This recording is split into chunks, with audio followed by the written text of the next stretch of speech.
फिलहाल अभी हमारे पास जो बड़े बड़े नेता मौजूद है जो आरजेडी के, और अभी फिलहाल ये बिहार के अलग अलग जगहों पर दौरा करते हुए नजर आ रहे हैं। तो आज हमसे इन लोगों की मुलाकात हुई और इस पे चर्चा करेंगे कि चुनाव का समय बिहार में आ रहा, बहुत दिन करीब है, इसको लेकर के अभी चुनाव की तैयारी में लगे हुए हैं। और ये गुलाम कादिर साहब है जो कि नरकटियागंज वेस्ट चंपारण से आए हुए हैं और प्रखंड अध्यक्ष भी है वहाँ के नरकटियागंज से। और हमारे साथ जो है प्रदेश महासचिव है और साथ अहमद कासमी साहब। तो इन लोगों से हम बात करेंगे कि क्या माहौल अभी है चुनाव को लेकर। ये अलग अलग जगहों पर जा रहे हैं। अभी सोनबरसा में प्रोग्राम है जिनको लेकर ये सोनबरसा में जा रहे हैं। कर्पूरी ठाकुर साहब को लेकर के जो उनकी जन्म तिथि है उनको लेकर के कुछ प्रोग्राम रखा गया है, तो सोनबरसा जाने वाले हैं। तो इस पर हम बात करेंगे सोनबरसा में क्या माहौल है और पार्टी को लेकर क्या तैयारी हुई है। सबसे पहले आप दोनों का बहुत बहुत शुक्रिया समय देने के लिए और हमारे चैनल पर आप लोगों का स्वागत है। तो सबसे पहले आप बताइए कि सोनबरसा जा रहे हैं तो क्या सोनबरसा का क्या स्थिति है, पार्टी का क्या वहाँ पर प्रोग्राम है? देखिए, सबसे पहले आपके चैनल को और आपके चैनल के व्यूवर्स को मेरा नमस्कार। रही बात राष्ट्रीय जनता दल जो तैयारी कर रही है पुण्यतिथि की, कर्पूरी जी की पुण्यतिथि के लिए सोनबरसा में जो प्रोग्राम का आयोजन जो किया गया है, सम्मानीय नेता प्रतिपक्ष श्री तेजस्वी प्रसाद यादव जी आ रहे हैं उद्घाटन करने के लिए। तो उसको लेकर के प्रदेश नेतृत्व की तरफ से हम लोगों को शाद अहमद साहब के नेतृत्व में हम लोग हैं और मुझे ये जिम्मेदारी दी गई है कि मधुबन विधानसभा, शिवहर विधानसभा क्षेत्रों में वहाँ आम लोगों से मिल करके और लोगों को जो हमारे नेताजी का जो घोषणा है उस पर बात करते हुए और माननीय नेता को सुनने के लिए कि आप सब वहां आएं और माननीय नेता को सुने, उनके घोषणाओं को सुने और फिर राष्ट्रीय जनता दल के हाथों को मजबूत करें, ताकि आने वाले समय में राष्ट्रीय जनता दल ही उम्मीद है बिहार की। आप जैसे कि वेस्ट चंपारण से पूर्वी चंपारण के लिए चल कर आए हैं और पार्टी ने अहम आपको जिम्मेदारी दी है, तो कहीं ना कहीं कुछ आपके अंदर काबिलियत होगी, तभी पार्टी ने आपको मौका दिया है और यहाँ बुलाया है दूसरे जिले से दूसरे जिले के अंदर। तो आप वेस्ट चंपारण नरकटियागंज से यहाँ पर चल कर आए, तो क्या आपको माहौल देखने को मिल रहा है पूर्वी चंपारण का? फिर आप सीतामढ़ी जिला के भीतर जाएंगे तो क्या आपको माहौल देखने को मिला? जिस तरीके से तेजस्वी यादव भी लोगों से मिलते हुए नजर आ रहे हैं, जैसा कि आपने कहा कि खुद तेजस्वी यादव आज सोनबरसा में आ रहे हैं, तो क्या माहौल आपको अभी तक देखने को मिल रहा है? माहौल तो लोगों में जो उत्साह है वो काबिले तारीफ है। लोग बहुत ज़्यादा उत्साहित हैं, खासतौर पे युवा जो हैं उनको ये समझ में आ गया है कि जो नेता नीतीश कुमार ने जो बिहार के युवाओं को ठगा है और बिहार के लोगों को ठगा है, तो मात्र एक उम्मीद जो है तेजस्वी प्रसाद यादव हैं जो बिहार के युवाओं के लिए रोजगार पैदा कर सकते हैं। और 17 महीने के कार्यकाल में उन्होंने रोजगार पैदा करके और जो इंफ्रास्ट्रक्चर को जो उन्होंने मजबूत करने की कोशिश की, बहुत सारे बहालियां जो है प्रक्रियाधीन है, जो अगर सरकार में रहते तो आज वो बहालियां हो गई होती। तो युवाओं को लग रहा है कि अगर माननीय तेजस्वी प्रसाद यादव जी बिहार के मुख्यमंत्री बनते हैं तो जो भी प्रक्रियाधीन है उस पर बहाली होगी और नई बहाली होगी, और जो पलायन हो रहा है उसको भी रोकने का जो इनके पास इंफ्रास्ट्रक्चर मजबूत करने का जो एक हौसला है और उसको जो कोशिश कर रहे हैं, तो ये हो सकता है।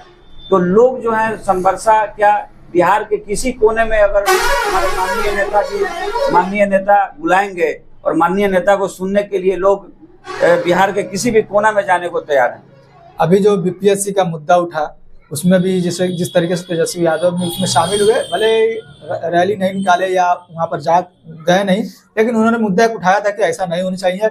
और जिस तरीके से अलग अलग राजनीतिक पार्टी के जो नेता है वो भी पहुंचे थे और तेजस्वी यादव ने कहा था कि ये रद्द होनी चाहिए। और नीतीश कुमार इस पे कुछ बोल नहीं पाए, चुप्पी साधे। किस तरीके से लाठीचार्ज किया गया छात्रों के ऊपर, बड़ी बर्बरता बरती गई।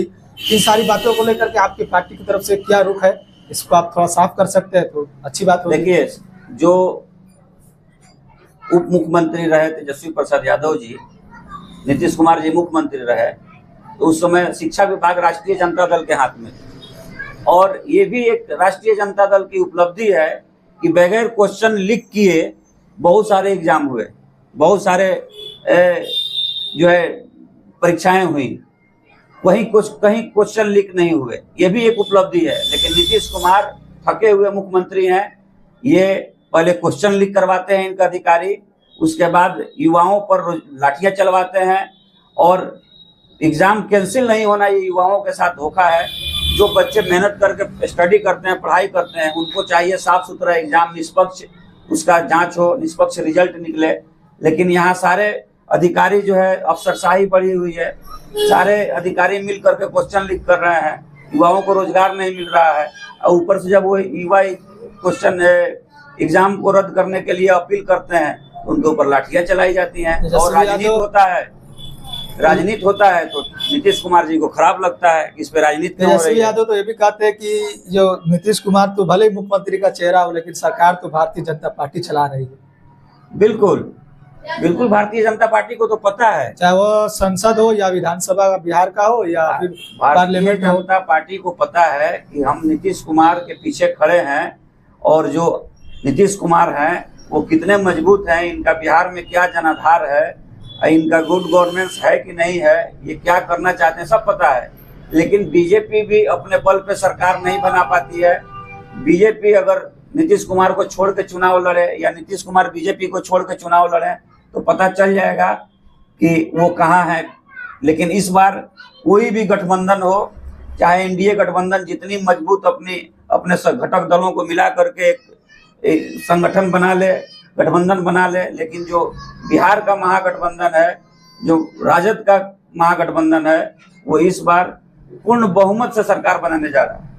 तो तेजस्वी यादव जो भी मैनिफेस्टो तैयार कर रहे हैं, लोगों तक अपनी बातों को पहुंचाते हुए नजर आ रहे हैं। और जिस मकसद के लिए आप भी आए हैं, सोनवर्षा जा रहे हैं या और भी आप जगहों पर जाते होंगे, तेजस्वी यादव की बातों को लेकर जाते होंगे, तो क्या लोगों का फीडबैक मिलता है? खासतौर से तेजस्वी यादव महिलाओं पर बड़ी फोकस करते हुए नजर आ रहे हैं। जो माई बहन योजना जो 2500 शुरू किया है वो महिलाओं को लेकर के शुरू किया है, तो फिर उसको कैसे आप देखते हैं? देखिए, बीजेपी का जो घोषणा पत्र होता है वो सीधे हवा हवाई होता है। जब देना नहीं है तो कुछ भी लिख दिए। लेकिन हमारे माननीय नेता मंच से कहते थे कि बिहार में 10 लाख युवाओं को रोजगार देंगे, उन्होंने 5 लाख रोजगार ये किया 17 महीने में, और सत्ता में रहते और रोजगार मिलता। झारखंड में गठबंधन की सरकार है, वहाँ की सरकार माई बहन योजना के अंतर्गत महिलाओं को 2500 रुपया दे रही है। तो बिहार में भी जब हमारे माननीय नेता घोषणा किए हैं तो महिलाओं को उम्मीद है कि ये काम जो तेजस्वी प्रसाद यादव जो रोजगार की गारंटी है और जो कहते हैं वही करते हैं, तो अगर उनकी सरकार बनती है तो हम लोगों को जरूर जो है हर महिलाओं को 2500 रुपया भत्ता मिलेगा। तो ये महिलाओं का जो ये रुझान है इस बार माननीय तेजस्वी प्रसाद यादव के पक्ष में, राष्ट्रीय जनता दल के पक्ष में। तो गुलाम कादिर साहब जो कि वेस्ट चंपारण से चल कर आए पूर्वी चंपारण के भीतर पार्टी के पक्ष को रखने के लिए, और पूर्वी चंपारण के साथ अहमद साहब तो यहाँ पर मौजूद है, पार्टी के पक्ष को रखते हुए नजर आते हैं, पूर्वी चंपारण की समस्याओं को भी उठाते हुए नजर आते हैं। मोतिहारी से लेकर ढाका की जो भी समस्या होती है लोकल, क्योंकि कहीं ना कहीं जो लोकल जो समस्या वो दब जाती है, लेकिन इस मैनिफेस्टो में लोकल समस्या को भी दर्शाया गया कि सड़क जो क्या सफाई या सड़क का जो सुधार, नाली का सुधार, प्रखंड लेवल की जो समस्या है वो कहीं ना कहीं मैनिफेस्टो में छूट जाता है। लेकिन इस जो मैनिफेस्टो के अंदर की हम बात करते हैं तो इसमें प्रखंड लेवल की बात भी कही गई है, तो ये एक अच्छी बात है कि इसको इसमें दर्शाया गया है। तो इसको आप कैसे मतलब लागू कर पाएंगे जमीनी स्तर पर? देखिए, जमीनी स्तर पर लागू करने के लिए माननीय नेता के पास सारे इसके प्रोजेक्ट्स तैयार हैं और ये निश्चित लागू होंगे। राष्ट्रीय जनता दल हर एक उस घोषणा को लागू करना चाहती है कि जो चुनावी मैनिफेस्टो हो या अभी जो चुनाव से पहले जो तेजस्वी प्रसाद यादव जी का घोषणा पत्र आया है, दिव्यांगजनों को 400 से बढ़ा करके 1500, 400 से बढ़ा करके वृद्ध लोगों को 1500, महिलाओं को 2500, 200 यूनिट बिजली मुफ्त, इस तरह की जो घोषणाएं हैं और जो पॉलिसीज जो काम कर रही थी गवर्नमेंट, जिस पॉलिसीज पर पहले, उसको पुनः फिर उस पर काम किया जाएगा, तो ये लागू होंगे। और बिहार की जनता को भी भली भांति पता है कि थके हुए मुख्यमंत्री नीतीश कुमार जी को इस बार हम लोग सत्ता से उखाड़ फेंकेंगे, चाहे वो किसी के साथ गठबंधन में हो। माननीय नेता तेजस्वी प्रसाद यादव बिहार के युवाओं की उम्मीद है, उम्मीद के किरण है, और उनको बिहार के गद्दी पर बिहार की जनता देखना चाहती है।